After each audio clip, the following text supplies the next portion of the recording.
నమస్తే. కేటీఆర్ గారు ఈరోజు మాట్లాడుతూ అంటారు, ముఖ్యమంత్రి గారిని రకరకాలుగా కామెంట్లు చేస్తున్నారు. అంటే 50,000 కోట్లు అన్నారు మొన్న మూసీ సుందరీకరణకు, నిన్న 70,000 కోట్లు అంటున్నారు, ఇవాళ ఏదో అంటున్నారు, ఏదో ఫిగర్ చెప్తా ఉన్నారు. మీరు సోదరా ఒకసారి మీరు వినాలి. మీరు మొత్తం వింటే కనుక మీకు ఓపిక ఉంటే మీరు ఇట్లా మాట్లాడరు.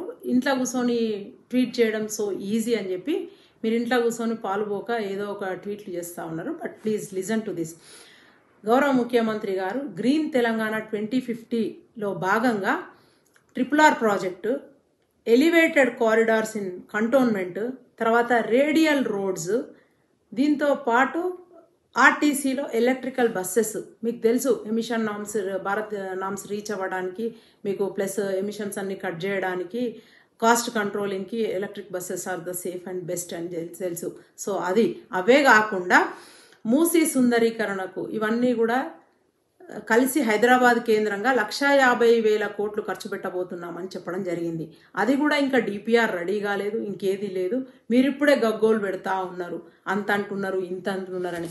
మీరు గడిచిన 10 ఏళ్ల కాలంలో రాష్ట్రాన్ని అప్పుల కుప్పగా చేసి 7 లక్షల కోట్లు అప్పు జనాల నెత్తి మీద వేస్తే, ఇప్పుడున్న కాంగ్రెస్ ప్రభుత్వం ముఖ్యమంత్రి గారు దాన్ని ఇంట్రెస్ట్ కడుతూ 1వ తారీఖున ఉద్యోగులకు అందరికీ కూడా జీతాలు ఇస్తూ, మేమిచ్చిన 6 గ్యారంటీల అమలుకు నిధులు సమకూరుస్తూ, తర్వాత అభివృద్ధి సంక్షేమ కార్యక్రమాలకు ఎక్కడ కూడా విఘాతం కలగకుండా చూసుకుంటూ, నిన్నటికి నిన్న రుణమాఫీ కూడా చేసినాం రైతులకి.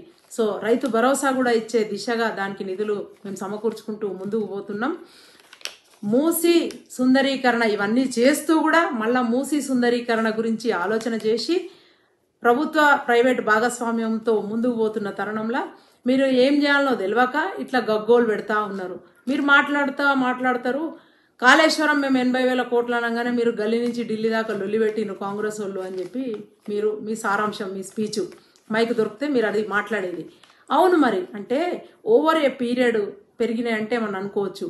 ఇవాళున్న అంచనాలు మీరు రేపటికే తెల్లారిటాలకే పెంచి 50,000 కోట్లు 80,000 కోట్ల తర్వాత 1,00,000 కోట్లు చేసి మళ్ళీ ప్రతి ఏటా దాని మెయింటెనెన్స్ ఛార్జెస్ 12,000 కోట్లు కడుతూ ఇవన్నీ గుదిబండ తయారైంది. అందరూ చెప్పిండ్రు అది వైట్ ఎలిఫెంట్ అని, మేధావులు కూడా చెప్పడం జరిగింది. దాంతో ఇప్పుడు నీళ్లు నింపడానికి లేదు, వచ్చినట్టు మళ్ళీ సముద్రంలోకి వదిలేస్తూనే ఉన్నారు. ఎత్తుడు ఎత్తిపోసుడు ఇదే పని జరుగుతూ ఉంది, తిప్పిపోసుడు.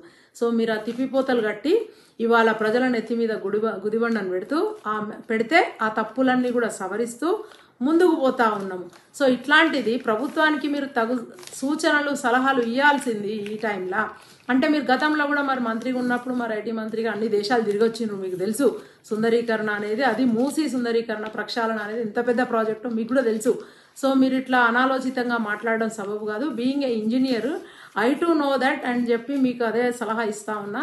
మీరు మంచి సలహాలు ఇవ్వండి, సూచనలు ఇవ్వండి. చాలా కంట్రీలు తిరిగిండ్రు బ్రదర్ మీరు, మీకు యు నో దట్. మీకు లండన్ పోయినరు, మీరు యూకే అటైంది, అమెరికా పోయినరు, దుబాయ్ పోయినరు, అటు పోయినరు, దావోస్ పోయిన, ఇంకెక్కడెక్కడికో చాలా చోట్ల తిరిగొచ్చిండ్రు మీరు. సో అవన్నీ తిరిగినప్పుడు మేము ఎందుకు తిరిగినరు, ఏం కంపెనీలు తెచ్చిండ్రు అవన్నీ అడిగినప్పుడు కూడా మీరు ఎప్పుడు కూడా వైట్ పేపర్ అవన్నీ కూడా ఏం ఇవ్వలేదు. అయినప్పటికీ కూడా మేము ఎవ్రీడే, ఈవెన్ నిన్న తెచ్చిన మేము రైతు రుణమాఫీ జీవో కూడా సో ట్రాన్స్పరెంట్. సో అందరికీ కూడా చెప్పినాం, అర్హులైన రైతులందరికీ కూడా రుణమాఫీ చేస్తామని చెప్పి ఇవన్నీ చేసుకుంటా పోతా ఉన్నాము. సో చెప్పినాక కూడా మీరు ఇంకా కూడా గగ్గోలు పెడుతూ ఏం చేయాలో తెలియక ఇట్లా చేస్తే ప్రజలు ఆల్రెడీ మిమ్మల్ని పక్కన పెట్టిండ్రు ఇట్లాంటివి చేస్తేనే. సో ఇప్పటికైనా ఆలోచనతో మాట్లాడండి, ఆలోచించి మాట్లాడండి. And thank you and hope you watch this video and మీరు సవరించుకుంటారు అని అనుకుంటా ఉన్నాము. Thank you. అసలైన తొలి వెలుగు. ఫాలో వాట్సాప్ @తొలి వెలుగు official.